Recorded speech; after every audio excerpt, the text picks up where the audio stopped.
Well, I'm Jim Knipe. I have been a therapist now for more years than like to think. I began using EMDR in 1992 after having been in practice about 15 years. Um, I was in Colorado Springs. Today I'm north of Denver, living north of Denver near my grandkids. But I was volunteer for HAP, and then I was clinical director for HAP for a period of time, and was involved in several projects overseas and throughout US and Canada. Francine was already in 1995 when the bombing in Oklahoma City happened. She was doing trainings probably just about every week someplace, all through North America. And people were getting trained in EMDR, and it was really a wonderful thing. The bombing happened in Oklahoma City at that time, and many people were killed, and the whole side of a building was blown off, the federal building there. It was a terrorist attack. And Francine thought it would be, she proposed an idea to Sandra Wilson, which was, can you organize a training for therapists there? Sandra was in Colorado Springs. Several of us were also in Colorado Springs. We already were kind of a group that were enthusiastic about EMDR. And the group of us went as a group to Oklahoma City to be facilitators at this training for therapists there. And it was very successful. I think we trained a lot of people. Um, it was really a fun thing. We had contact with some of the Native American therapists there that were talking. They talked to us about Native healing practices, and we talked about EMDR back and forth. But it was really useful for us, and that program was the beginning of HAP, basically, I think. It set the model for what we did in other places then. After that, other things would happen. You know, there was the North Dakota flood. There were hurricanes all through the southern part of the United States, Florida and Louisiana and places elsewhere. HAP had much to do. We worked with a group in San Francisco helping women get out of the prostitution trade. We worked with people in many, many places, and it was a very exciting time that way. Time went on, and I had a friend back from earlier times who'd been a graduate student, who'd been an exchange student in the US from Turkey. We had been in contact over the years. We went to visit him, my wife and I, and in the process, I met with Turkish therapists, just as kind of lark, kind of fun to tell them about this EMDR method and talk to them about what they were doing. And showed them a couple videos that I'd made the week before in order to show them how it works.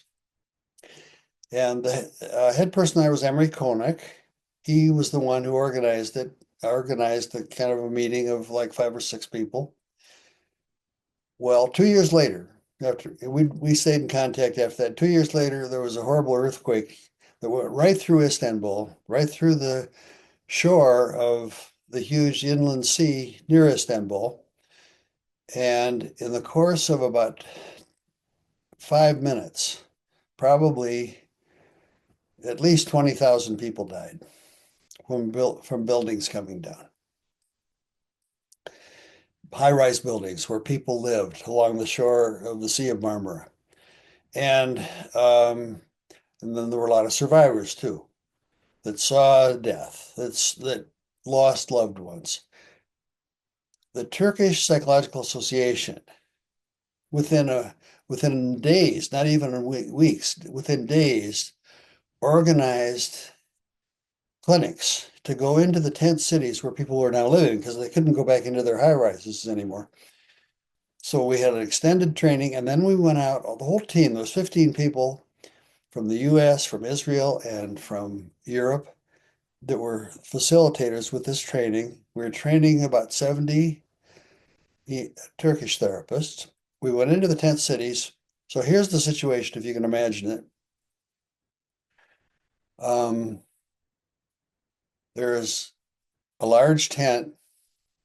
In one corner of the tent, there is a traumatized person who has a flashing image in their mind they can't get over of their father dying in the earthquake, falling from about 10 stories high onto the ground or something like that. There is a Turkish therapist who has just recently gotten EMDR training, but hasn't used it yet with anybody that's a real client. There is a facilitator from Europe, US, or Israel who is right there helping manage the session.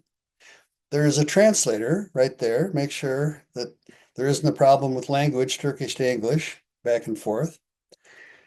And these four people are huddled around this this person sitting there who is full of PTSD but is bravely coming in to get some help with it. And this is going on in a corner of a tent. Meanwhile, in the other three corners of the tent, there's another four group and another group of four. So this is how we're doing it. And it's amazing. It worked. It worked with people. And we went back later and to do a follow-up with those same people, and the benefits had stayed. And so that was really wonderfully inspiring. You know, there's lots of places that need help. And there are people in HAP that really want to help and do it on a volunteer basis. But the thing I really want to have clear is the way in which it pays back to the people that do it. It's a gift back to us to go to these places, see the suffering, see that we're able to make a dent and maybe more sometimes, and plant a seed and maybe more sometimes with people.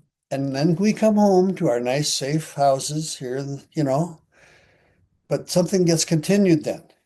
It's like planting big trees. They start with little trees. And so that's been happening all through the world, and it's not done yet.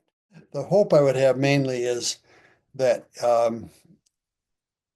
it be a vehicle, not only for healing of emotional disturbance in many, many places in the US and Canada, Mexico, and throughout the world, but also that it be an answer to some of the problems we're seeing in the world today. Because many of the problems we're having, I think, originate in hatred and in division between people, or lack of empathy, or lack of feeling of one person for another, or one group for another. I think that is really, if we could know 50, 70 years from now what happened with HAP, I would hope that it would have something to do with those issues and those problems, and how some real helpful things could happen with regard to those larger issues. I could easily talk about Francine Shapiro and what an influence she had on things. Uh, she always was an inspiration and a presence. And that was true from my very first level one. Uh, just thinking of moments with her, and all through the times I've had with her conversations, she always was active in listening, and always respectful. Um, she had a deep sense of purpose that carried her right on through and inspired all of us.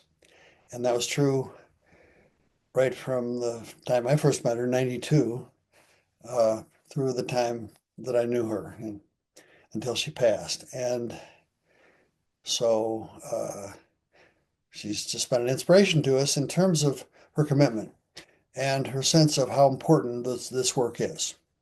That has been something that was passed on to us.